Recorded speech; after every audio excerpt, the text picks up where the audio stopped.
আউযু বিল্লাহি মিনাশ শাইতানির রাজীম। বিসমিল্লাহির রাহমানির রাহিম। ইন্নামাল মুমিনুনা আল্লাযীনা ইযা যুকিরাল্লাহু ওয়াজিলাত قلوبهم وإذا تليت عليهم آياته زادتهم إيمانا وعلى ربهم يتوكلون الذين يقيمون الصلاة ومما رزقناهم ينفقون أولئك هم المؤمنون حقا لهم درجات عند ربهم ومغفرة ورزق كريم صدق الله العظيم।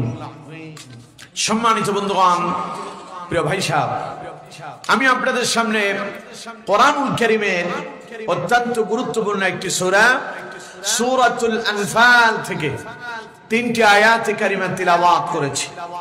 আয়াত নাম্বার হলো 2, 3 এবং 4। যথারীতি আমরা এই 3টি আয়াতে কারিমার উপরে আজকে আলোচনা শুনব ইনশাআল্লাহ। ওয়া মা তাওফীকি ইল্লা বিল্লাহ সুবহানাকা লা ইলমা লানা ইল্লা মা আল্লামতানা ইন্নাকা আনতাল আলিমুল হাকীম। সকলে একটু মুহাব্বতের সাথে পড়েন আমিন, আরো জোরে পড়েন আমিন। আমার বন্ধুগণ, প্রিয় ভাই সাহেব, এই যে এখানে কোনো কথা চলবে না, সরেন সরেন।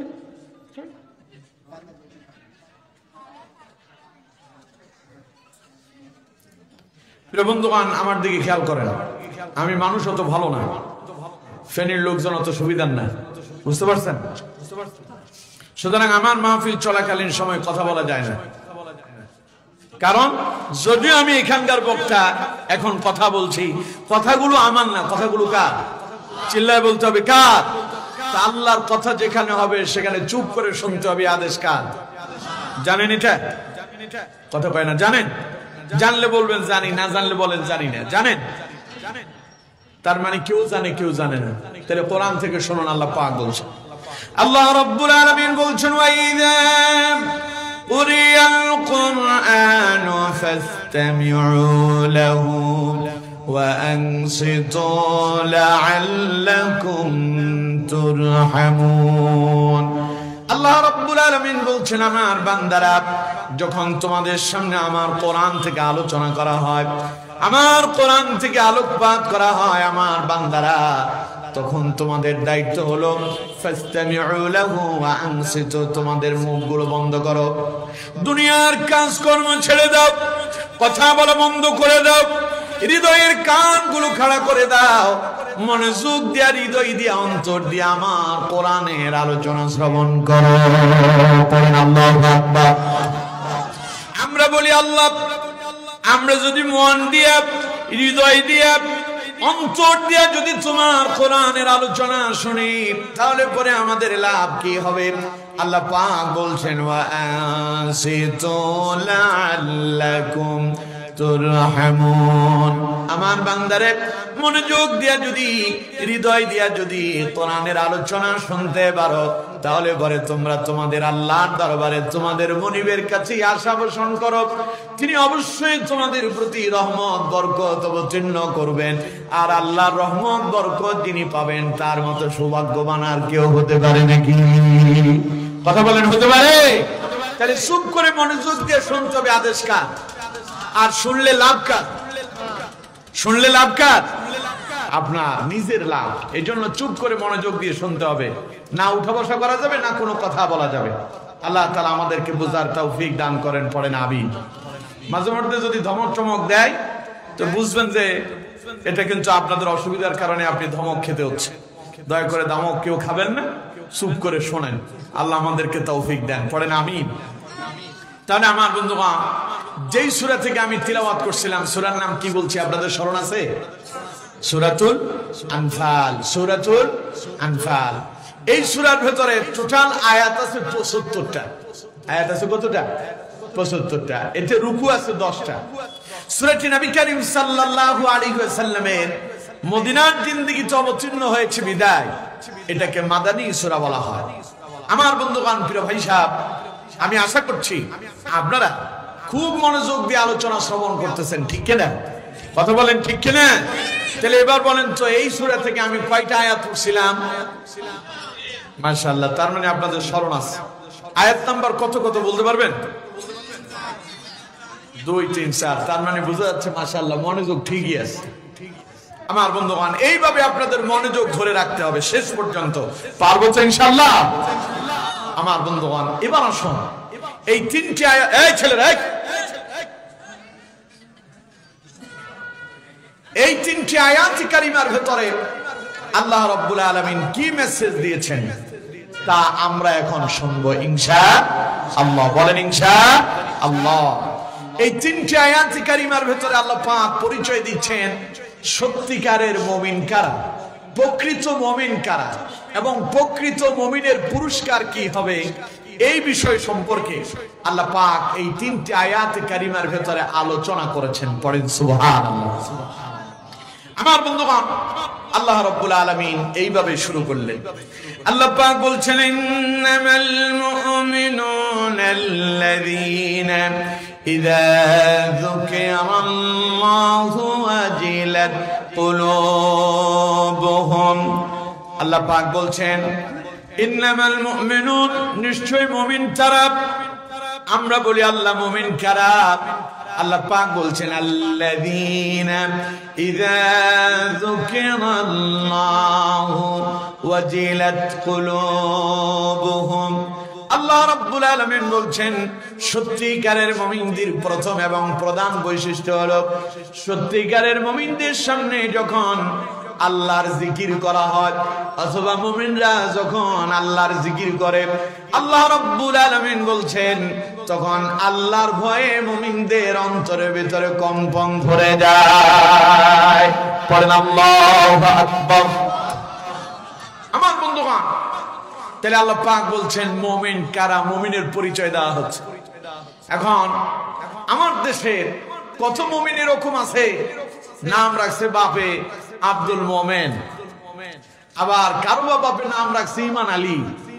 এটা কি সেই মুমিন আর সেই ইমান আলী নিয়ে আলোচনা হইতেছে নাকি? কথা কয় না, ওই মুমিন আর ওই ইমান আলী নিয়ে কথা হচ্ছে নাকি? আমার দেশে কত আব্দুল মোমেন আর কত ইমান আলী যে আছে, তার কবে যে ইমান গেছে সে নিজেই জানে না। কারণ ইমান আলী নামাজই ঠিক মতো পড়ে না। কথা কয় না কে? আব্দুল মোমেন নামে মোমেন, কিন্তু কাজে এমন অবস্থা হয়েছে মুনাফিকের চাইতে জঘন্য হয়ে গেছে। এরকম আছে না নাই? সুতরাং আমার বন্ধুগণ, এই সেই মোমেন না। মোমেন কারে কয় তা আগে আমাদেরকে জানতে হবে। আমার বন্ধুগণ, মোমেন বলা হয় তাকে যিনি পড়েছেন লা ইলাহা ইল্লাল্লাহু মুহাম্মাদুর রাসূলুল্লাহ। পড়েন সাল্লাল্লাহু আলাইহি ওয়াসাল্লাম। এই কালেমা যিনি মুখে উচ্চারণ করলেন, অন্তরে যিনি বিশ্বাস করলেন, এক কথায় নবী করিম সাল্লাল্লাহু আলাইহি সাল্লাম বলছেন, যে ব্যক্তি 7টা বিষয়ের উপরে দৃঢ়তার সঙ্গে বিশ্বাস করলো, আল্লাহ পাক বলেন সেই ব্যক্তি ঈমানদার বলে, মুমিন বলে আল্লাহর কাছে বিবেচিত হয়ে গেল। পড়েন সুবহানাল্লাহ। সেই 7টা বিষয় কি? আমানতু বিল্লাহ। 1 নম্বরে কার উপরে বিশ্বাস? সবাই বলেন কার উপরে? 2 নম্বর ওয়া মালাইকাতি, আল্লাহর ফেরেশতার উপরে বিশ্বাস। 3 নম্বর ওয়া কুতুবিহি, আল্লাহর কিতাবের উপর বিশ্বাস। 4 নাম্বার ওয়া রুসুলিহি, নবীগণের উপরে বিশ্বাস। 5 নাম্বার ওয়াল ইয়াউমিল আখির, পরকালের উপর বিশ্বাস। 6 নাম্বার ওয়াল কদরি খাইরিহি ওয়া শাররিহি মিনাল্লাহি তাআলা, ভালো এবং মন্দ এটা আপনার ভাগ্য, আপনার তাকদীর নির্ধারণ করে দেওয়া হয়েছে, এর উপরে বিশ্বাস। আর 7 নাম্বার ওয়াল বা'সি বা'দাল মাউত, একদিন আমরা মরে যাব, মরার পরে তিনি আবার পুনরায় আমাদেরকে জিন্দা করবেন, তিনি কে? এই কথা কারো সন্দেহ আছে? তাহলে একটু চিল্লা এখন তো দেখি, মরার পরে যিনি পুনরায় আবার আমাদেরকে জিন্দা করবেন তিনি কে? এই 7টার উপরে দৃঢ়তার সঙ্গে বিশ্বাস করেছেন যারা, মুখে কালেমা উচ্চারণ করেছেন যারা, আল্লাহ এবং তার রাসূলের ভাষায় মুমিন হলেন তারা। কথা কি আমার বুঝতে পারছেন? আমার বন্ধুগণ, এবার আসুন, কালেমা পড়লেন, 7টা বিষয়ের উপরে বিশ্বাস করে মুমিনের খাতায় নাম লিখালেন, কিন্তু কর্মকাণ্ড মুমিনের অবস্থায় নাই, তাহলে কি আর মুমিনের মুমিনগিরি থাকবে? কথা কয় না থাকবে? মনে করেন এই যে আপনাদের সেলিনা জাহাঙ্গীর হাফিজিয়া মাদ্রাসা ইতিমখানা, এই মাদ্রাসায় একটা ছাত্র এসে ভর্তি হলো, তার ভর্তি ফরমে তার নাম উঠেছে, ভর্তি ফরমে নাম লিপিবদ্ধ হলো, অ্যাডমিশন নিয়ে ভর্তি হয়ে ফরমটা মাদ্রাসায় জমা দিল। ছাত্র এখন মাদ্রাসায় আসে না, ক্লাস করে না, এই ছাত্রের ছাত্রত্ব কি আর থাকবে? কতক্ষণ থাকবে? কিছুদিন পরে ওই যে মাদ্রাসার বালাম বই যেটাতে ছাত্র বলে তার নাম উঠেছিল, ওইটা থেকে নাম তারে কেটে দেওয়া হবে। সুতরাং কালেমা পড়ার পরে 7টা বিষয়ের উপরে দৃঢ়তার সঙ্গে বিশ্বাস করার পরে যদি তার উপরে ইস্তেকামত থাকা না যায়, এর উপরে যদি আমল করা না যায়, তাহলে আপনার মুমিনের ওই যে আপনি নাম লিপিবদ্ধ করছেন নিজের মুমিন বলে, আল্লাহর দপ্তর থেকে নাম তারে কেটে দেওয়া হয়। ঠিক কিনা? আমার দেশের কিছু কিছু মুসলমান এমন আছে, কয় নামাজ না পড়লে কি হয়েছে, আমার কি ঈমান কমে গেছে নাকি? এই জাতের কিছু মুসলমান তো আপনাদের এই দলদাতে নাই। কথা কয় না? আছে না নাই? আরো জোরে বলতে হবে, আছে না নাই? নামাজ পড়ি না তাতে কি হয়েছে, আমার কি ঈমান কমে গেছে নাকি? রোজা রাখি না তাতে কি হয়েছে, আমার কি ঈমান কমে গেছে নাকি? আরে বেটা, তোর যে কবে ঈমান গেছে তা তো তুই জানিস না, তোর ঈমান আবার কমবে কোথা থেকে? ঠিক কিনা? সুতরাং আমার বন্ধুগণ, যেই লোক নামাজ না পড়া কয় আমার কি ঈমান কমছে নাকি, তার মানে সে বুঝাতে চায় সে অনেক বড় পাক্কা ঈমানদার, অনেক বড় কঠিন মুমিন। ঠিক কিনা? আল্লাহ কয় না, ওরে মুমিন কয় না। মুমিন কারে কয়? আল্লাহ রাব্বুল আলামিন বলছেন, ঈমান আনার পরে যারা তার জীবন থেকে আল্লাহর ইবাদতে অতিবাহিত করলো, করতে করতে তাদের এমন একটা পর্যায়ে উপনীত হয়ে যায়, আল্লাযীনা ইযা যুকিরাল্লাহু ওয়াজিলাত কুলুবুহুম। আল্লাহ পাক বলছেন, মুমিনেরা ঈমান আনার পরে, সত্যিকারের মুমিন তো হলো তারা, ঈমান আনার পরে আমাকে স্মরণ করলো যারা, আর আমারে স্মরণ করতে গিয়া অন্তরের ভেতরে কম্পন ধরেছিল যাদের। পড়েন আল্লাহু আকবার। এবার আপনি বলেন, আল্লাহ কয় আল্লাযীনা ইযা যুকিরাল্লাহু ওয়াজিলাত কুলুবুহুম, মুমিন তো তারা আল্লাহর জিকির করলে অন্তরে কম্পন ধরে যাদের। এবার আপনারে জিজ্ঞাসা করি, তো আপনি জিকির করেন না জীবনে? কত কেন জিকির করেন না? কত সুবহানাল্লাহর জিকির করছেন, আলহামদুলিল্লাহর জিকির করছেন, আল্লাহু আকবারের জিকির করলেন, জিকির করছেন লা ইলাহা ইল্লাল্লাহ, লা ইলাহা ইল্লাল্লাহ, জিকির করতে করতে গলা শুকায় ফেলছে, কিন্তু কন্ত দেখি অন্তরে কম্পন ধরছে। কথা কয় না, অন্তরে কম্পন ধরছে? বলো নাকি? আল্লাহ কয় ইন্নামাল মুমিনুন, নিশ্চয় মুমিন তারা, আল্লাযীনা ইযা যুকিরাল্লাহু ওয়াজিলাত কুলুবুহুম, তাদের সামনে যখন আল্লাহর জিকির করা হয়, অথবা মুমিনরা যখন আল্লাহর জিকির করে, তখন আল্লাহর জিকির করলে মুমিনদের অন্তরে কম্পন ধরে।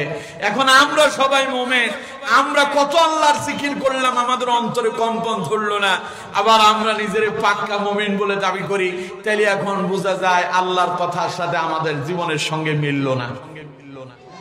ঠিক কিনা? কথা বলেন ঠিক কিনা?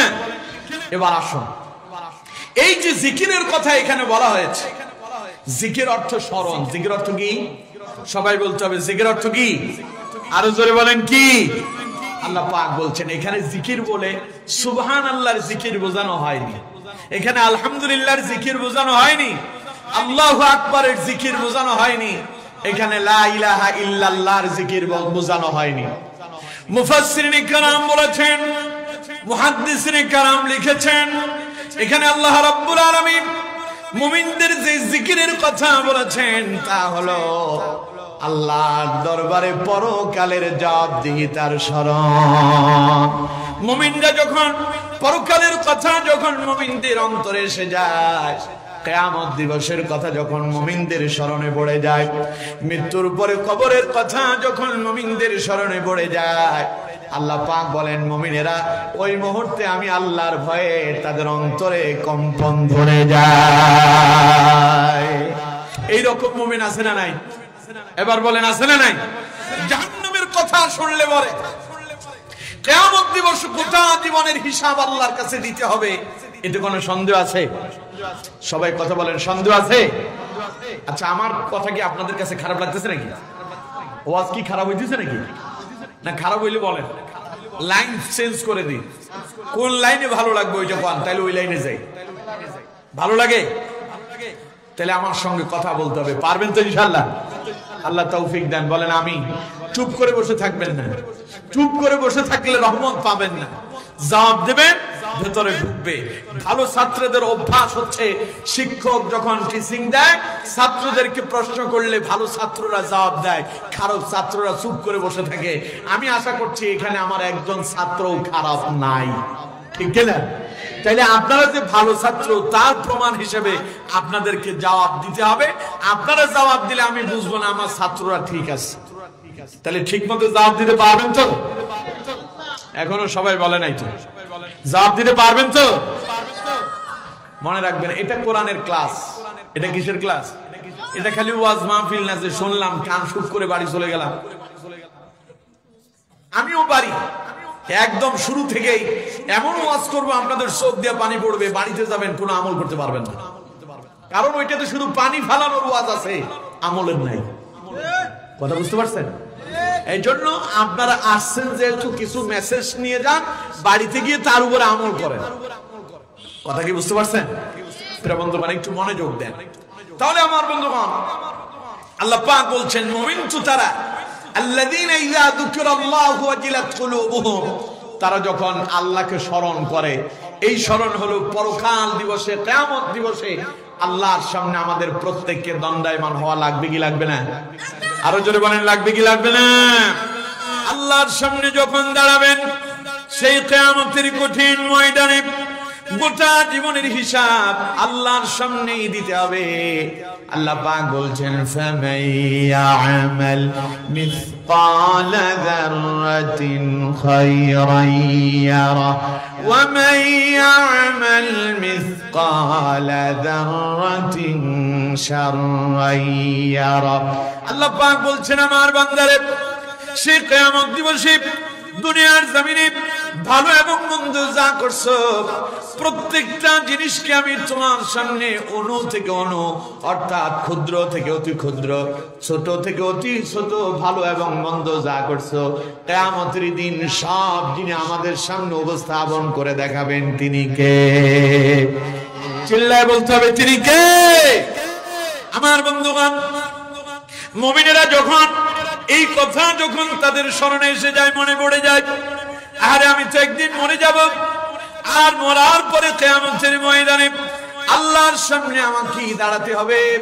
আর আল্লাহর সামনে যখন আমি দাঁড়াবো গোটা জীবনের হিসাব আল্লাহর সামনে দিতে হবে। আমার জীবনে আমি কত মন্দ কাজ করছি, কত খারাপ কাজ করেছি, আল্লাহ যদি আমারে পাকড়াও করে কেমনে আল্লাহর সামনে জবাব দেব? এই কথাটা যখন সত্যিকারের মুমিনের অন্তরে এসে যায়, আল্লাহ পাক বলেন আল্লাযীনা ইযা যুকিরাল্লাহু ওয়াজিলাত কুলুবুহুম। আল্লাহ পাক বলেন ওই মুমিনরা আমি আল্লাহর ভয়ে তাদের অন্তরের ভিতরে কম্পন ধরে যায়। কম্পন বুঝেন? কথা কয় না, কম্পন বুঝেন? এখন কম্পন আপনাদেরকে বুঝাই দিতে হবে। মনে করেন আপনি সারসা থেকে একটা গাড়িতে উঠছেন, যাবেন কোথায়? ঢাকা। কোথায় যাবেন? আপনাদের এখানে সবচাইতে ভালো গাড়ির নাম কি? ডিম লাইন, হ্যাঁ, গ্রিন লাইন। গ্রিন লাইন বাংলাদেশের একেবারে ফার্স্ট ক্লাস নামের মানের গাড়ি গ্রিন লাইন। গ্রিন লাইনের টিকিট করছেন, যাবেন আপনি ঢাকায়। গাড়িতে উঠলেন, গাড়িটা আপনার নিয়ে খুব দ্রুত গতিতে চলছে, নড়াইল পার হয়ে গেল। গাড়িটা যখন পদ্মা সেতুর আগে ভাঙ্গা ওই এক্সপ্রেস ওয়েতে উঠছে, খুব দ্রুত গতিতে চলছে। পদ্মায় উঠার আগে গাড়ির স্পিড তখন প্রতি ঘন্টায় 100 কিলোমিটার গতি। ঘন্টায় কত কিলোমিটার? 100 কিলোমিটার। খুব দ্রুত গতিতে চলছে। আপনি সেই গাড়ির যাত্রী। ড্রাইভার আকস্মিক বলে উঠলেন, গাড়িটা আমি কন্ট্রোল করতে পারছি না। আপনি তখন বুঝতে হবে, বুঝা যাবে, বুঝে নিতে হবে গাড়িটা ব্রেক ফেল করছে। ঠিক কিনা? কথা বলেন, ঠিক কিনা? গাড়ি ব্রেক ফেল করছে, এই কথা ড্রাইভার আপনারে সতর্ক করে জানালেন। গাড়িটা এখন পদ্মা সেতুর উপরে 100 কিলোমিটার গতিতে চলছে। আপনি সেই গাড়ির যাত্রী। ড্রাইভার বলছে নিয়ন্ত্রণ নাই আমার হাতে। তার মানে আপনি বুঝতে পারছেন গাড়ি ব্রেক ফেল করছে। যে কোনো মুহূর্তে এই গাড়ি সামনের গাড়িকে ধাক্কা দিতে পারে, অথবা গাড়িটা যে কোনো মুহূর্তে ধাক্কা লেগে এটা আবার নদীতে পড়ে যেতে পারে, অথবা সামনে কোনো খুঁটির সঙ্গে ধাক্কা লাগবে। এই গাড়ি যখন অন্য গাড়িতে ধাক্কা দেবে, অথবা গাড়িটা যখন পল্টি খেয়ে নদীর ভেতরে পড়ে যাবে, এই কথাটা আপনি মনে মনে ভাবতেছেন, তখন আপনি খুব আনন্দের সাথে গান ধরবেন। আনন্দের সাথে গান ধরবেন, তখন আপনার কি হবে? হার্টবিট বেড়ে যাবে। কি বাড়বে? ভেতরে কিছু মেশিন আল্লাহ তাআলা ফিট করে দিয়েছে না? কথা কয় না, ফিট করছে না? এগুলো ডাক্তারদের ভাষায় বলে হার্টবিট, হৃদকম্পন। আপনার এই যে হার্টবিটটা, এটা বারবার পাম্প করতে থাকবে খুব দ্রুত গতিতে। এটাকে আমাদের ফেনীর ভাষায় বলে দুবদুবানি। আপনাদের এখানকার ভাষায় কি কয়? হ্যাঁ, বুঝি নাই। ধরবড়। কে বলছে? হ্যাঁ চাচা, ঠিকই আছে। ধরপড় করা। গাড়ি ড্রাইভার বলল গাড়িটা ব্রেক ফেল করছে। আপনি সেই গাড়ির যাত্রী, শোনার সঙ্গে সঙ্গে আপনার বুকের ভেতরে ধরপড় শুরু হয়েছে। আমার বন্ধুগণ, এই ধরপড় কেন হচ্ছে? আপনি আশঙ্কা করতেছেন গাড়ি যদি এখন অন্য গাড়িতে ধাক্কা খায়, অথবা গাড়িটা যদি পল্টি খেয়ে নদীতে পড়ে যায়, আপনি কি মরবেন না বাঁচবেন? মাথা ফাটবে না পা ভাঙবে না হাত ভেঙে যাবে না আপনারে খুঁজে পাওয়া যাবে? এই কথা আপনার মনে আসার সঙ্গে সঙ্গে আপনার বুকের ভেতরে ধড়ফড় বেড়ে গেল। আমার বন্ধুগণ, আল্লাহ কয় আমার মুমিন বান্দারা, অথচ তারা সত্যিকারের মুমিন হলো তারা কিয়ামত দিবসে গোটা জীবনের হিসাব আমার কাছে দিতে হবে, আমার সামনে দাঁড়াতে হবে। কিয়ামত দিবসে আমি আল্লাহর সামনে দণ্ডায়মান হতে হবে। এই কথাটা মুমিনেরা যখন বুঝতে পারে, আমি আল্লাহর ভয়ে তাদের অন্তরের ভেতরে কম্পন ধরে যায়। চিল্লায় পড়েন সুবহানাল্লাহ। এবার কম্পন কেমনে ধরে বুঝাইতে পারছি? এখন গাড়ি ব্রেক ফেল করছে, শুনছেন আর দুবদুবনি আসছে।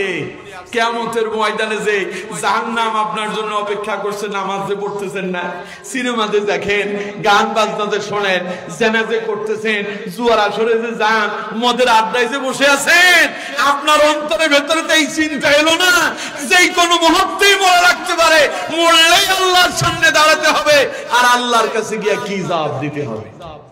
এই চিন্তা করছেন? কথা কয় না, এই চিন্তা করছেন? এটা মুমিনরা করে। সত্যিকারের মুমিন যারা, আল্লাহ কয় তারা এইভাবে আমার স্মরণ করে।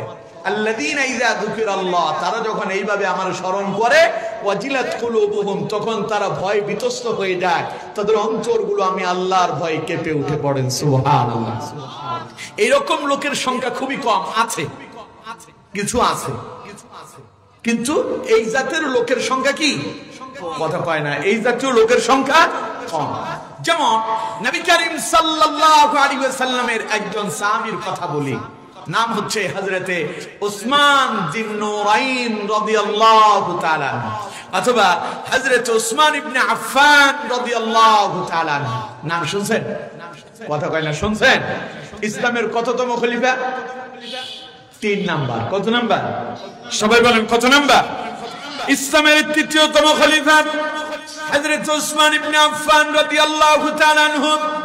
তাকে জিন্নুরাইন বলা হয় কারণ হযরত উসমান হলেন সেই সাহাবী যিনি নবী করিম সাল্লাল্লাহু আলাইহি সাল্লামের 2টা কলিজার টুকরা কন্যা সন্তানকে বিবাহের সৌভাগ্য অর্জন করেছিলেন। চিল্লায়ে বলুন সুবহানাল্লাহ। হযরত উসমান হলেন সেই ব্যক্তি যিনি ইসলামের জন্য, জিহাদের জন্য, আল্লাহর রাসূলের জন্য, কোরআনের জন্য, দ্বীন প্রতিষ্ঠার জন্য এত বেশি দান করেছেন। নবীজি হযরত উসমানের দান দেখে রাসূলুল্লাহ এত খুশি হয়েছেন। উসমানকে নবীজি বললেন, উসমান জি, আজ থেকে তোমার আর কোনো ভয় নাই। উসমান, তুমি খালি মরার দেরি, আল্লাহর জান্নাতে যেতে তোমার আর দেরি হবে না। আচ্ছা কোন তো দেখি, একজন মানুষ মরলেই জান্নাতে যাবে, এই কথা শোনার পরে তার জীবনে আর কোনো টেনশন আছে? কথা বলেন, টেনশন আছে? আপনারা যে আজকের এই মাহফিলে আসছেন, কেন আসছেন? উদ্দেশ্য হলো আপনাদের কোরআন হাদিসের কথা শুনবো, বিনিময় হয়তো কোনো একখানা আমল যদি আল্লাহ কবুল করে, এর বিনিময় মরার পরে জান্নাত পাবো। ঠিক কেন না? আপনারা মাহফিলে আসছেন, প্রতি মাথা পিছু আপনাদেরকে 200 টাকা করে দেওয়া হবে। 100 টাকা 1 কাপ চা খাওয়ানো হবে। এই দাওয়াত কি আপনাদেরকে দেওয়া হয়েছে? কথা কয় না, দেওয়া হয়েছে। তাহলে আসছেন কেন? জান্নাত পাওয়ার আশায়। কি পাওয়ার আশায়? সবাই বলে না, কি পাওয়ার আশায়? জান্নাত পাওয়ার আশায়। এখন আপনি কোরআনের ময়দানে আসলেন জান্নাত পাওয়ার আশায়। আপনি কোনোভাবে জেনে গেলেন আপনার জান্নাত আল্লাহ পাক আপনার জন্য অবধারিত করে দিয়েছেন, আপনি মরলেই জান্নাতে যাবেন। তাইলে কোন তো আপনার জীবনে আর কোনো টেনশন আছে? বুঝেন না মানে আমার কথা? আপনার জীবনে আর টেনশন আছে? আল্লাহর ঘোষণা, মরলেই আপনি জান্নাতে। হযরত উসমান হলেন সেই ব্যক্তি, নবী করিম সাল্লাল্লাহু আলাইহি সাল্লাম যে 10 জন সাহাবীকে জান্নাতি বলে ঘোষণা দিয়েছেন, তার ভেতরে হযরত উসমান হলেন অন্যতম একজন। সুবহানাল্লাহ। তাহলে আমার বন্ধুগণ, হযরত উসমানের পরিচয়, তিনি নবী করিম সাল্লাল্লাহু আলাইহি সাল্লামের 2টা কন্যা বিবাহ করেছেন। হযরত উসমান রাদিয়াল্লাহু তাআলা আনহুর পরিচয়, তিনি ইসলামের 3য়তম খলিফার দায়িত্ব পালন করেছেন। হযরত উসমানের আরেকটা পরিচয় হলো, উসমান রাদিয়াল্লাহু তাআলা আনহু দ্বীনের জন্য, ইসলামের জন্য, আল্লাহ নবীকে খুশি করার জন্য, জিহাদের জন্য এত বেশি দান করেছেন। উসমানের দান দেখে নবীজি বললেন, উসমান, তোমার জীবনে আর কোনো ভয় নাই, মরলেই তুমি জান্নাত পেয়ে যাবে। সেই উসমান রাদিয়াল্লাহু তাআলা আনহুর ব্যাপারে একটি হাদিস এসেছে এমন, হযরত উসমান রাদিয়াল্লাহু তাআলা আনহু তিনি যখন কোন মৃত মানুষের কবরের পাশ দিয়ে যেতেন, হযরত উসমান থমকে দাঁড়িয়ে যেতেন। হযরত উসমান থমকে দাঁড়িয়ে যেতেন।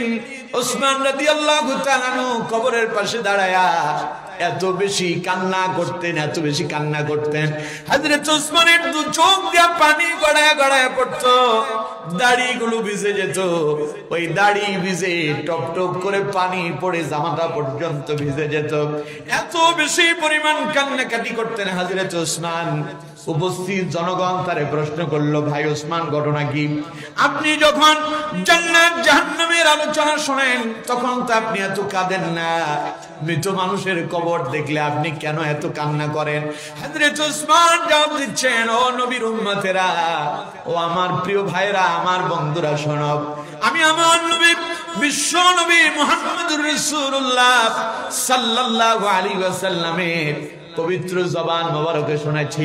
নবী করিম সাল্লাল্লাহু আলাইহি সাল্লাম বলছেন, আল্লাহর বান্দারা, মৃত্যুর পরে পরকালের আখিরাতের প্রথম মঞ্জিল হলো কবর।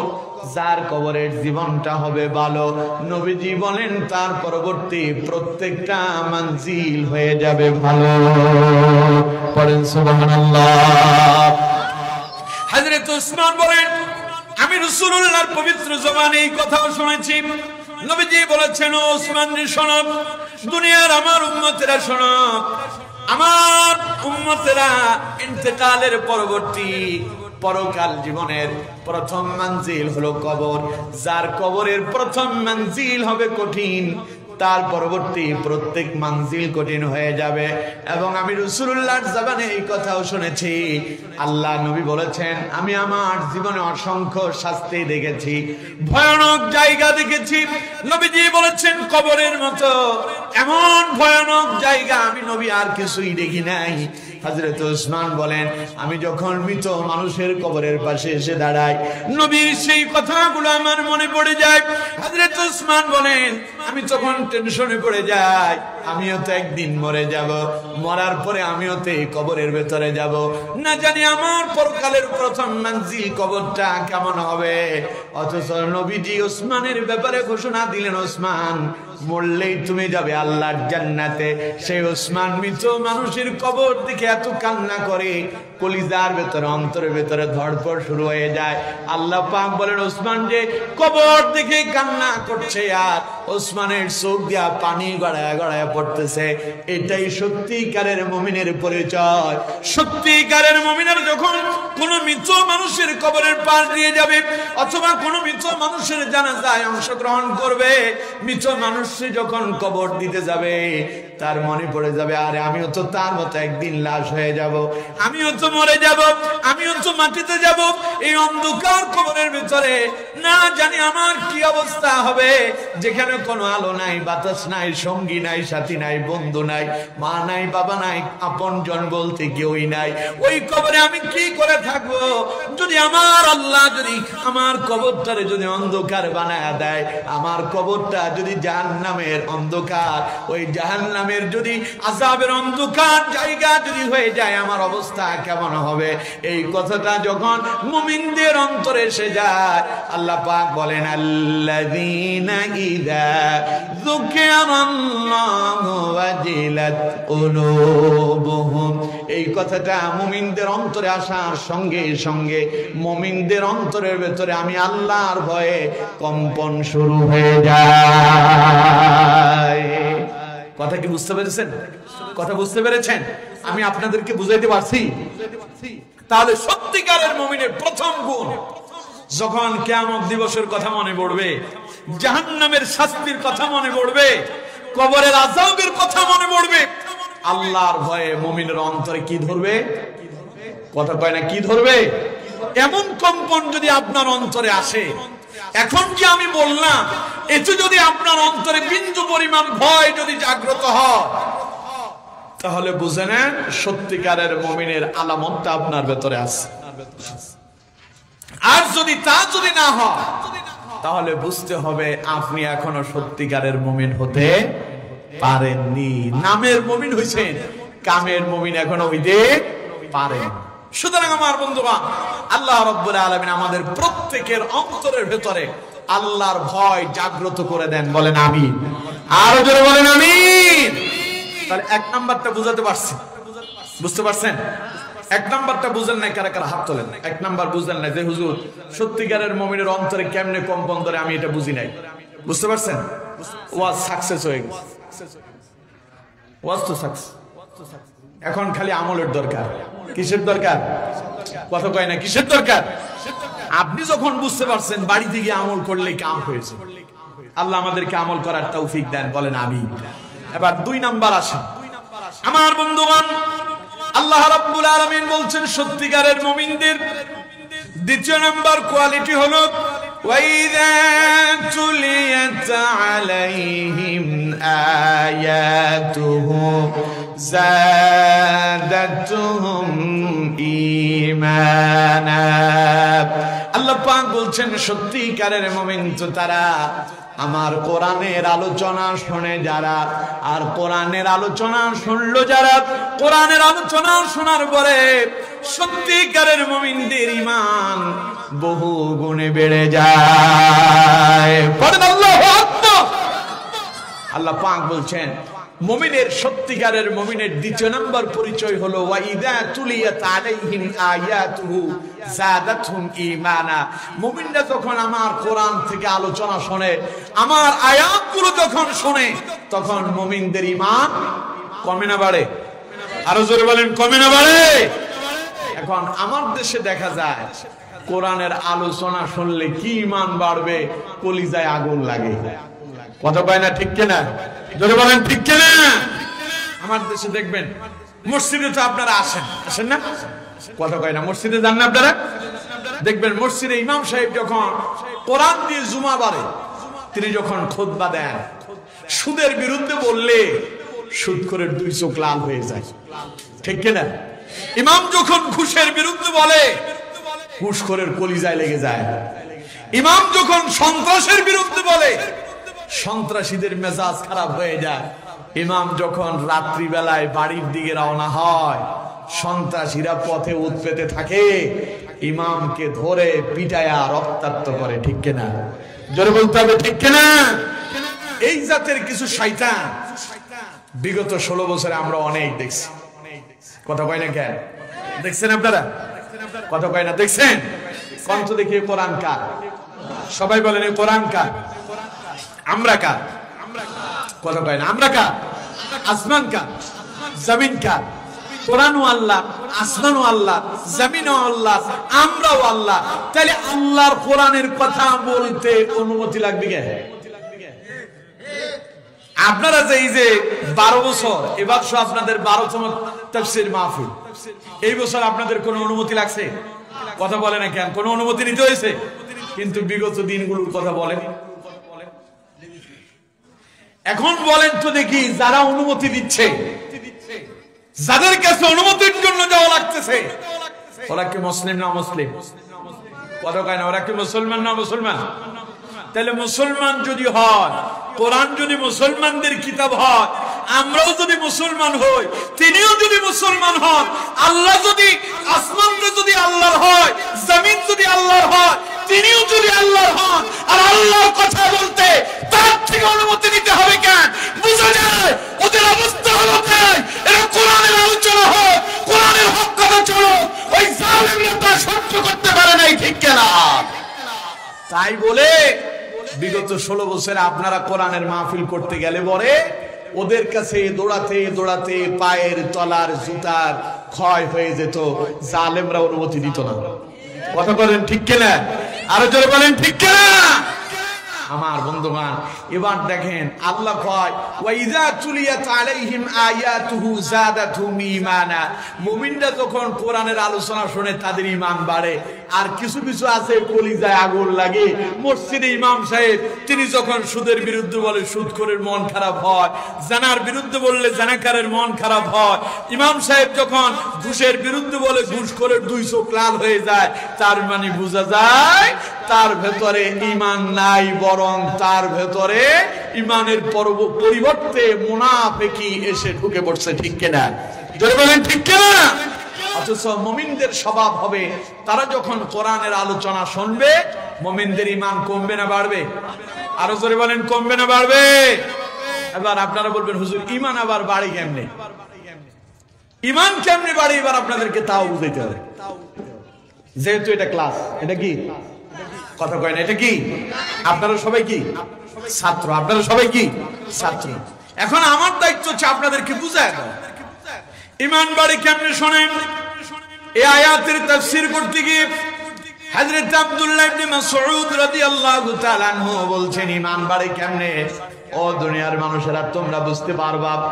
হযরত আব্দুল্লাহ ইবনে মাসউদ বললেন, আল্লাহর কোন বান্দা যখন কোরআনের মাহফিলে বসলো, কোরআনের আলোচনা শুনলো, কোরআনের আলোচনা শুনতে গিয়া বিরক্তি আসলো না, শোনার জন্য আরো আগ্রহ তৈরি হলো, শুনতে তার কাছে মজা লাগলো, শুনতে শুনতে শরীরের পশম দাঁড়ায় গেল। নবী করিম সাল্লাল্লাহু আলাইহি সাল্লামের প্রিয় সাহাবী হযরত আব্দুল্লাহ ইবনে মাসউদ বললেন, সে যেন বুঝে নেয় তার ঈমান এই মুহূর্তে বেড়ে গেছে। সুবহানাল্লাহ, বাড়ি যায় বলেন। হযরত আব্দুল্লাহ ইবনে মাসউদ বললেন, আল্লাহ ওই গোলাম যিনি কোরআনের মজলিসে বসে কোরআনের আলোচনা শ্রবণ করলেন, শুনতে শুনতে মজা লাগলো, আরো শোনার আগ্রহ তৈরি হলো, শরীরের পশম দাঁড়িয়ে গেল। হযরত আব্দুল্লাহ ইবনে মাসউদ বলেন, সে যেন বুঝে নেয় তার ঈমান বেড়ে গেল। ওই অবস্থায় আল্লাহর ওই গোলাম যদি কোনো দোয়া করে, আল্লাহ রাব্বুল আলামিন সঙ্গে সঙ্গে তার দোয়াটারে মঞ্জুর করে নেয়। সুতরাং আমার বন্ধুগণ, ঈমান বাড়ে কেমনে তা আমি আপনাদেরকে বুঝাতে মনে হয় পারছি। আমার বন্ধুগণ দেখুন, দুইজন সাহাবীর একটা ঘটনা শোনালে আপনারা বুঝতে আরো সুবিধা হবে। হযরতে হানজালা ইবনে রুবাই আল-উসাদি রাদিয়াল্লাহু তাআলা আনহু তিনি হাদিসটি বর্ণনা করছেন। হযরতে হানজালা রাদিয়াল্লাহু তাআলা আনহু বলছেন, আমি একদিন রাস্তা দিয়ে হেঁটে যাচ্ছিলাম, হঠাৎ করে আবু বকরের সঙ্গে আমার সাক্ষাৎ হলো। আবু বকর আমাকে দেখে প্রশ্ন করলেন, ভাই হানজালা তুমি কেমন আছো? হযরতে হানজালা বললেন, আমি জবাব দিলাম, হানজালা তো মুনাফিক হয়ে গেছে। হযরত আবু বকর বললেন, সুবহানাল্লাহ, বলো কি, কেমনে তুমি মুনাফিক হয়েছো হানজালা, এটা কেমন করে সম্ভব? হযরতে হানজালা জবাব দিচ্ছেন, আবু বকর, আমি যখন নবী করিম সাল্লাল্লাহু আলাইহি সাল্লামের মজলিসে থাকি, বিশ্ব নবী যখন জান্নাত জাহান্নামের কথা বলেন, আমি হানজালার মনে হয় যেন আমি আমার দুই চোখ দিয়া আল্লাহর জান্নাত দেখতে পাচ্ছি। সুবহানাল্লাহ। হযরত হানজালা বলেন, নবী যখন জান্নাত জাহান্নামের আলোচনা করেন, আমার মনে হয় আমি আমার দুই চোখ দিয়া দেখতে পাই।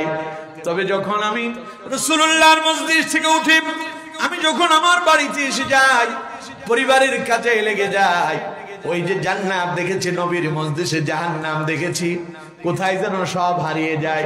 সুতরাং আবু বকর রাসূলুল্লাহর মজলিসে বসার পরে জান্নাত জাহান্নামের আলোচনা শুনলাম, জান্নাত মনে হয় চোখে দেখলাম, জাহান্নাম দেখেছি। বাড়িতে আসার পরে সব যেহেতু হারিয়ে যায়, আমি যেহেতু ভুলে যাই, তার মানে আমি হানজালা মুনাফিক হয়ে গিয়েছি। হযরত আবু বকর এই কথা শোনার পরে বললেন, হানজালা রে, তোমার যেই রোগ, আমি আবু বকরেরও তো একই রোগ, আমারও তো একই অবস্থা হয়, তাহলে আর দেরি কেন হানজালা, চলো আমরা বিশ্ব নবীর দরবারে চলে যাই, নবী থেকে এর সমাধান নিয়ে আসি। বলেন সুবহানাল্লাহ। আমার বন্ধুগণ, হযরত হানজালা বললেন, আবু বকর আমাকে সঙ্গে নিয়ে নবী করিম সাল্লাল্লাহু আলাইহি সাল্লামের দরবারে চলে গেল। নবী করিম সাল্লাল্লাহু আলাইহি সাল্লামকে আমরা সালাম জানালাম। হযরত হানজালা বলেন, এবার আবু বকর বললেন, ইয়া রাসূলুল্লাহ সাল্লাল্লাহু আলাইহি সাল্লাম, হুজুর আপনার সাহাবী হানজালা তো মুনাফিক হয়ে গেছে। নবীজি বলেন, আবু বকর বলো কি, হানজালা কেমনে কি হয়েছে, কেমনে তুমি মুনাফিক হয়েছো? হযরতে হানজালা জবাব দিচ্ছেন, ইয়া রাসূলুল্লাহ সাল্লাল্লাহু আলাইহি সাল্লাম, হুজুর আমি যখন আপনার মজলিসে থাকি, আপনি যখন কোরআন এবং হাদিস দিয়ে আমাদেরকে জান্নাত জাহান্নামের কথাগুলো শোনান, মনে হয় যেন জান্নাত জাহান্নাম দুই চোখে দেখি, কিন্তু যখন এখান থেকে উঠে বাড়িতে চলে যায়, পরিবারের কাছে লেগে যায়, হুজুর আমি যে জান্নাত দেখেছি জাহান্নাম দেখেছি সব যেন কোথায় হারিয়ে যায়, এইভাবে আমি মুনাফিক হয়ে গেলাম। নবীজি বলেন, ওরে হানজালা, তোমরা যখন আমার মজলিসে থাকো, একইভাবে যদি এখান থেকে গিয়া বাড়িতে যদি থাকতে পারতে, জিকির আর ফিকিরের সঙ্গে যদি থাকতে পারতে, হানজালারে বিশ্বাস করো, আল্লাহর কসম দিয়া বলছি, হানজালা তোমরা যখন তোমাদের বিছানায় যেতে, আল্লাহর আসমানের ফেরেশতার সঙ্গে তোমাদের সাক্ষাৎ হয়ে যেত। ওরে হানজালা, আমার কাছে যেইভাবে থাকো, একইভাবে যদি বাড়িতে গিয়া থাকতে পারতে, হানজালা রাস্তায় যখন বের হতে, আসমানের ফেরেশতাদের সঙ্গে তোমাদের সাক্ষাৎ হতো, সালাম বিনিময় হতো, এবং আসমানের ফেরেশতারা তোমাদের সঙ্গে মুসাফা করত। আল্লাহু আকবার। একটু আস্তে কোন আল্লাহু আকবার। সভাপতি সাহেব বড় নাকি? তাহলে জোর আপনাদের আরো আছে না নাই? কত কয়না আছে না নাই? জোর আপনাদের কত আছে একটু পরীক্ষা হয়ে যাক, দেখি তো কত জোর আছে। চিল্লায় কোন আল্লাহু আকবার। আছে তো, দেখা যায়। আরেকটু চেষ্টা করলে মানে আরেকটু ভালো হবে। আরেকটু ভালো করা যাবে না? আরেকটু আওয়াজ দিয়ে কোন তো দেখি আল্লাহু আকবার। যারা আল্লাহু আকবার বলছেন তারা কারে খুশি করছেন? যারা বলেন নাই তারা কারে খুশি করলেন? যারা বলেন নাই তারাও নাকি আল্লাহরে খুশি করছে। যারা বলছেন তারা কারে খুশি করলেন? যারা বলেন নাই তারা কারে খুশি করলেন? কামটা কি ঠিক হয়েছে? কোরআনের মাহফিলে বসে আপনি শয়তানরে খুশি করতেছেন, এটা কি ঠিক হইল? এখন কোন তো চাইলে আল্লাহরে খুশি করার দরকার আছে না নাই? আওয়াজ দিয়ে সবাই একসঙ্গে আকাশ বাতাস মুখরিত করে চিৎকার মেরে পড়েন আল্লাহু আকবার। আমার বন্ধুগণ, নবী করিম সাল্লাল্লাহু আলাইহি সাল্লাম বলছেন, হানজালা তোমরা আমার কাছে যেভাবে থাকো একইভাবে যদি বাড়িতে গিয়েও থাকতে পারতে, তোমাদের বিছানায় ফেরেশতাদের সঙ্গে সাক্ষাৎ হয়ে যেত। তোমরা যখন রাস্তায় বের হতে আসমানের ফেরেশতারা তোমাদেরকে সালাম দিত, আর ফেরেশতারা তোমাদের সঙ্গে মুসাফা করত। পড়েন আল্লাহু আকবার। তবে আমার সাহাবী হানজালা শোনো, তোমরা যখন আমার কাছে আসো, আমি নবী তোমাদেরকে যা বলি একটা কথা আমি নবীর নিজের বানানো কথা নয়, সবগুলো রাসূলুল্লাহর কথা। কার ওহী? নবীর প্রত্যেকটা কথা কার কথা? চিল্লায় বলেন কার কথা? কোরআন থেকে শুনুন, আল্লাহ পাক বলছেন, ওয়া মা ইয়াতিকু আনিল হাওয়া ইন হুয়া ইল্লা ওয়াহয়ুন ইউহা। আল্লাহ রাব্বুল আলামিন বলছেন, ও দুনিয়ার মানুষেরা, আমার নবী তার নিজের মন গড়া একখান কথাও বলেন না। নবী যা বলেন সব আমি আল্লাহর ওহী। চিল্লায় বলেন আল্লাহু আকবার। নবীজি বলছেন, আনজারে তোমরা যখন আমার কাছে থাকো, আমি নবী আল্লাহর কথাগুলো তোমাদেরকে শোনাই, যার বলে ওয়াইজা তুলিয়াত আলাইহিম আয়াতুহু যাদাতুহুম ঈমানা। আমার কাছে তোমরা যখন থাকো, আমি তোমাদেরকে কোরআনের আলোচনাগুলো শোনাই, যার পরে তোমাদের ঈমানটা তখন বেড়ে যায়। এবার ঈমান কেমনে বাড়ে বুঝতে পারছেন? কথা কয় না, বুঝতে পারছেন? আরে আপনারা যদি বলেন বুঝতে পারছি, তাইলে তো আমি তৃতীয় লাইনে যাব। আপনারা বুঝতে পারছেন? তাহলে আমার বন্ধুগণ, যখন কোরআনের আলোচনা শুনলে মজা লাগবে, শোনার জন্য আরো আগ্রহ তৈরি হবে, শুনতে গেলে পরে শুনতে শুনতে শরীরের পশম দাঁড়ায় যাবে, বুঝতে হবে ঈমান বাড়ছে। আর যদি শুনতে গিয়া কলিজায় জ্বালা পোড়া লাগে, হুজুর মনে হয় যে রাজনীতি করতেছে, না না হুজুরের ওয়াজটা ঠিক হচ্ছে না, হুজুর তো রাজনীতিতে ঢুকে গেল, এটা তো হুজুর ঠিক করলো না, যদি এমনটা যদি আপনার ভেতরে মনে হয়, তাইলে বুঝে নিবেন আপনার ঈমান বাড়ে নাই, বরং আপনার অন্তরের ভেতরে কুফরি জায়গা নিয়েছে। ঠিক কিনা? কথা বলেন ঠিক কিনা? তাহলে এবার বলেন, আমরা কি কোরআন শুনে ঈমান বাড়ানোর চেষ্টা করব না কুফরিতে ঢুকবো? দেখে তো ঈমান বাড়ানোর জন্য কারা কারা চেষ্টা করবেন, দুই হাত তুলে আল্লাহর দেখা। লিল্লাহি তাকবীর, লিল্লাহি তাকবীর। আল্লাহ তুমি আমাদের হাতগুলো কবুল করো, পড়েন আমিন। আরো জোরে পড়েন আমিন। তাহলে আমার বন্ধুগণ, কোরআনের আলোচনা শুনলে ঈমান, কোরআনের আলোচনা শুনলে ঈমান, কোরআনের তিলাওয়াত শুনলে ঈমান। আর আমাদের দেশে উল্টো হয়, শুনলে কলিজায় আগুন লাগে, ওরে ধরো জেলখানায় বন্দী করো। আল্লামা সাইদি আপনাদের ফিরোজপুরের সন্তান, এই কোরআনের পাখি আল্লামা দেলওয়ার হোসেন সাইদি রাহিমাহুল্লাহ জীবনের 50 বছর আল্লাহর কোরআনের খেদমত করেছেন। তার 1995 সালের একখান ক্যাসেট বাজান, এখন শোনেন, মনে হবে যেন গতকালকের কথা তিনি বলছেন। ঠিক কিনা? কথা বলেন ঠিক কিনা? তার আলোচনাগুলো শুনলে কলিজা শীতল হয়ে যায়, চোখ দিয়া পানি গড়ায় গড়ায় পড়ে, তার জন্য আমাদের অন্তরটা কাঁদে। আমার বন্ধুগণ, এই মানুষটা, সেই কি মানুষ হত্যা করতে পারে? কথা বলেন, মানুষ হত্যা করতে পারে? উনি কি ডাকাত ছিলেন? দর্শনকারী ছিলেন? উনি কি রাজাকার ছিলেন? অথচ দেখেন 16 বছর যারা ছিল, তারা আমাদের কোরআনের পাখিটারে রাজাকার বানালো, আমাদের কোরআনের পাখিটারে তারা বানালো ডাকাত, জানাকাত, দুর্নীতিবাজ। এইভাবে মিথ্যা কথা বলে, মিথ্যা মামলা দিয়া আল্লামা সাইদিকে 13 বছর জেলখানায় বন্দী রেখে দুনিয়া থেকে বিদায় করেছিল। ঠিক কিনা? অথচ আল্লামা সাইদের অপরাধ খালি একখান, তিনি কোরআনের হক কথা বলেছিলেন, তিনি মানুষদেরকে আল্লাহর দিকে ডেকেছিলেন। আমার বন্ধুগণ, বাংলাদেশের ইতিহাসে এমন একজন আলেম আর খুঁজে পাওয়া যাবে না যার আলোচনা শুনে 50 বছরে 1000-এর অধিক অমুসলিম কালেমা পড়ে মুসলমান হয়েছে। তার আলোচনা শুনে বেঈমান আল্লাহওয়ালাতে পরিণত হয়েছে, বেনামাজি নামাজিওয়ালা হয়েছে, সুদখোর সুদ ছেড়ে দিয়েছে, সন্ত্রাস ভালো মানুষে রূপান্তরিত হয়েছে। এটা দেখে জালেমরা সহ্য করতে পারে নাই, তাই মিথ্যা মামলা দিয়া আল্লাহ সাইদিকে 13 বছর জেলখানায় বন্দী করে রেখেছিল, ঠিক কিনা? তাহলে আমার বন্ধুগণ, যেই দিকে মুমিনেরা কোরআনের আলোচনা শুনলে কলিজার ভেতরে ঈমান বেড়ে যাওয়ার কথা, আমার দেশে কলিজায় আগুন লাগে আর হুজুরদেরকে ধরে জেলখানায় বন্দী করে।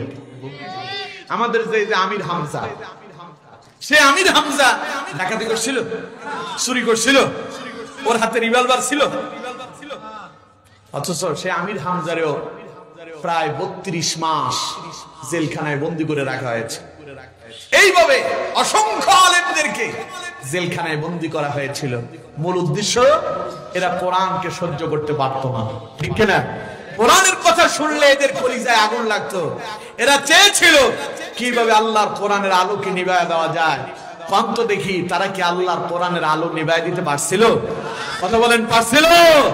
বরং আমরা দেখেছি যারা কোরআনের আলো নিভাতে চাইলো এখন তারাই নিভে গেল। কথা বলেন, ঠিক কিনা?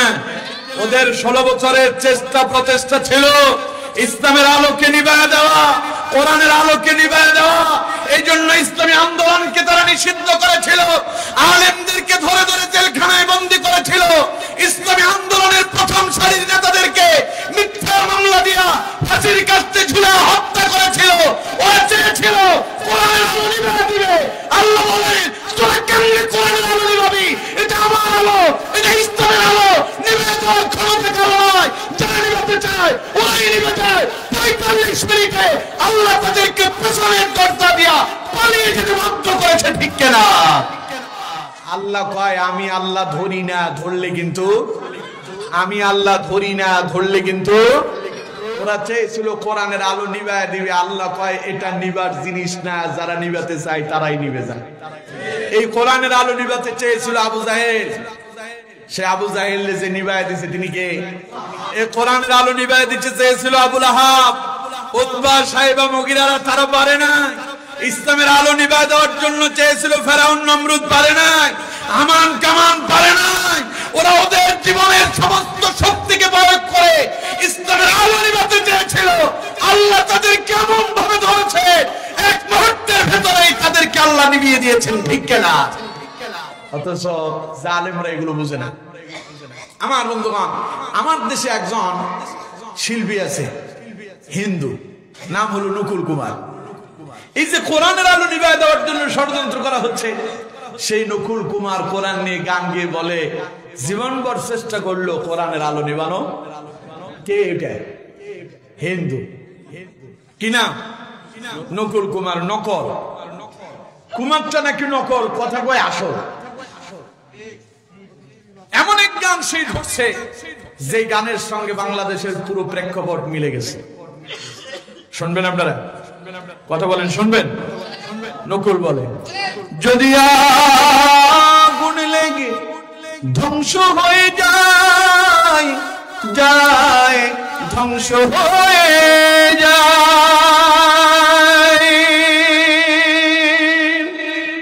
যদি আগুন লেগে, যদি আগুন লেগে ধ্বংস হয় পৃথিবীর সব বইয়ের দোকান, তবু বিশ্ব থেকে হারাবে না পবিত্র কোরআন, তবু বিশ্ব থেকে হারাবে না পবিত্র কোরআন। আল্লাহু আকবার। নকুল বলছে, করবে কেমন করে কোরআন ধ্বংস? আগুনের তেজ আছে বিশ্ব বড় অগণিত কোরআনে হাফেজ আছে না নাই? আজও তো আপনাদের এই মাদ্রাসায় 5 জন, বিগত 12 বছর যাবত কতজন ছিল? প্রতি বছর 5-7 জন করে হচ্ছে। তাই চিন্তা করেন, আজকের মাহফিলের দেখলাম যে বক্তা জাজ সবাই হাফেজ। আমারও আল্লাহ একটু দিছে আর কি। এইভাবে গোটা পৃথিবীতে লক্ষ লক্ষ হাফেজ যিনি ছড়িয়ে ছিটিয়ে দিয়েছেন তিনি কে? নকুল বলছে করবে কেমন করে কোরআন ধ্বংস? আগুনের তেজ আছে বিশ্ব বড় লক্ষ কোটি কোরআনে হাফেজ, তারা সাফি আবার আসমানি গ্রন্থ, তারা সাফি আসমানি গ্রন্থ বাঁচাবে ইসলামের মান, তাই বিশ্ব থেকে হারাবে না পবিত্র কোরআন, তাই বিশ্ব থেকে হারাবে না পবিত্র কোরআন। আল্লাহু আকবার। নাসুবর্দে আপনাদের এই যশোরের শার্শায় উপজেলায় বিভিন্ন বাড়ি ঘরে আগুন লাগে না? কথা কয় না লাগে না? আগুন লেগে পুরো ঘরের আসবাবপত্র সব পুড়ে ছাই হয়ে গেছে, কিন্তু সেই ঘরের ভেতরে আলমারির উপরে এইরকম একখান কোরআন ছিল। আলমারির ভেতরে আগুন ঢুকছে, ভেতরের কাপড় চোপড় সব পুড়ে ছাই হয়ে গেছে, কিন্তু ওই আলমারির উপরে একখান কোরআন ছিল, তাতে আগুন লাগে নাই। এরকম ইতিহাস মানে আপনারা জানেন না? জানেন না?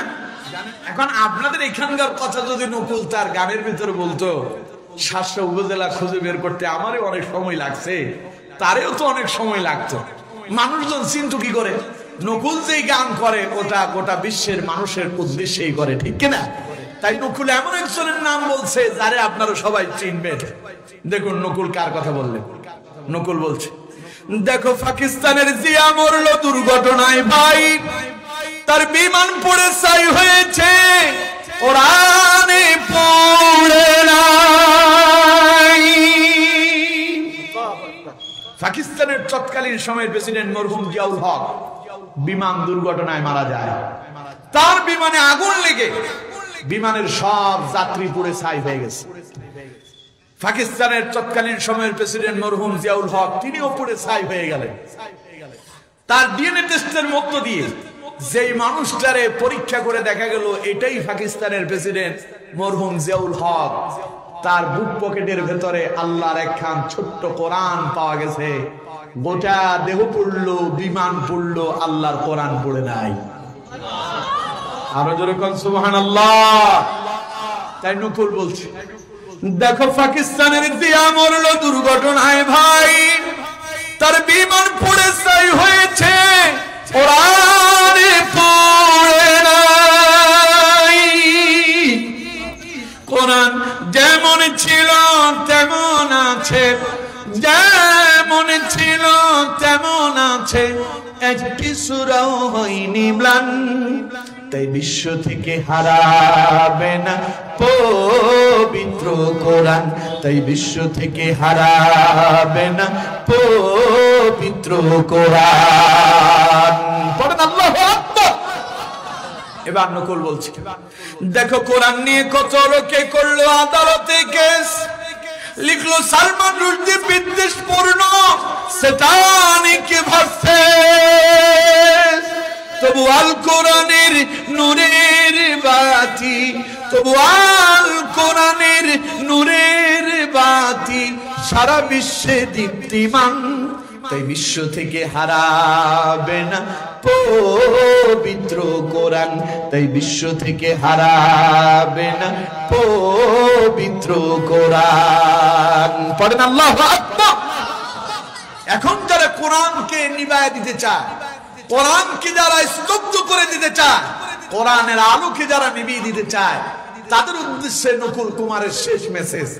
নকুল বলছে, যারা কোরআন ধ্বংস করতে চায় জানে না তাহারা ওই গ্রন্থের প্রতি পাতা ফেরেশতারা সদা দিচ্ছে পাহারা।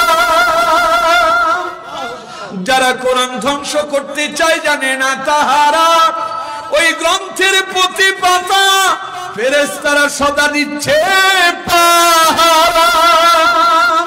এই যে আমার বিশ্ব নবীর সাধনার ধন, আমার বিশ্ব নবীর সাধনার ধন, আমরা বলি আল্লাহরই দান। তাই বিশ্ব থেকে হারাবে না পবিত্র কোরআন, তাই বিশ্ব থেকে হারাবে না পবিত্র কোরআন। ঠিক না? কোরআন যেমন ছিল তেমন আছে, যেমন আছে তেমনই থাকবে। যারা কোরআন নিভায় দিতে চায় তারা ওই জালেমদের মতো আকস্মিক নিভে যাবে। ঠিক না? কথা বলেন ঠিক না? যাদের অনেক ক্ষমতা ছিল, অনেক দাপট ছিল, কোথায় কোথায় খালি খেলতে চাইলো, এমন খেলা যে শুরু হইলো, খেলার মাঠে প্লেয়াররা সব পালায় গেল। কথা বলেন না কেন? ঠিক না? তাহলে এবার কোন তো দেখি কোরআন হেফাজতের মালিক কে? আর যারা আল্লাহর কোরআনকে সংরক্ষণ করার জন্য, হেফাজত করার জন্য দুনিয়ায় মাঠে ময়দানে লেগে যায়, আল্লাহর কোরআনের সঠিক মেসেজ, কোরআনের হক কথাগুলো মানুষের সামনে উপস্থাপন করে, আল্লাহ পাক বলেন ওদেরকে হেফাজতের দায়িত্ব আমি আল্লাহর হাতেই রয়েছে। সুবহানাল্লাহ। তাই তারা আমাদেরকে নিভায় দিতে চাইলো, ইসলামী আন্দোলনকে নিভায় দিতে চাইলো, কোরআনের আলোকে নিভায় দিতে চাইলো, ওরাই নিভে গেল। ওদের পরে ইসলামী আন্দোলনের গণজোয়ার গোটা বাংলাদেশে এখন চলছে। ঠিক কিনা? যদি বলেন ঠিক কিনা? ইসলামী আন্দোলন যেই দলকে সবচেয়ে বেশি নির্যাতন, নিপীড়ন, জুলুম, অত্যাচার করলো, ওদের পতনের পরে এই দেশের সর্বশ্রেষ্ঠ আপনার যারা রাষ্ট্র পাহারা দেয়, সেনাবাহিনী, ওই সেনাবাহিনীর প্রধান সর্বপ্রথম ওই ইসলামী দলের নাম নিয়েই তার কথা শুরু করেছিলেন। ঠিক কিনা? আল্লাহ কয় তোরা চাষ নিবায় দিতি, আর আমি আল্লাহ চাই আলো আরো জ্বালায় দিতে। সুবহানাল্লাহ। আল্লাহ রাব্বুল আলামিন বলছেন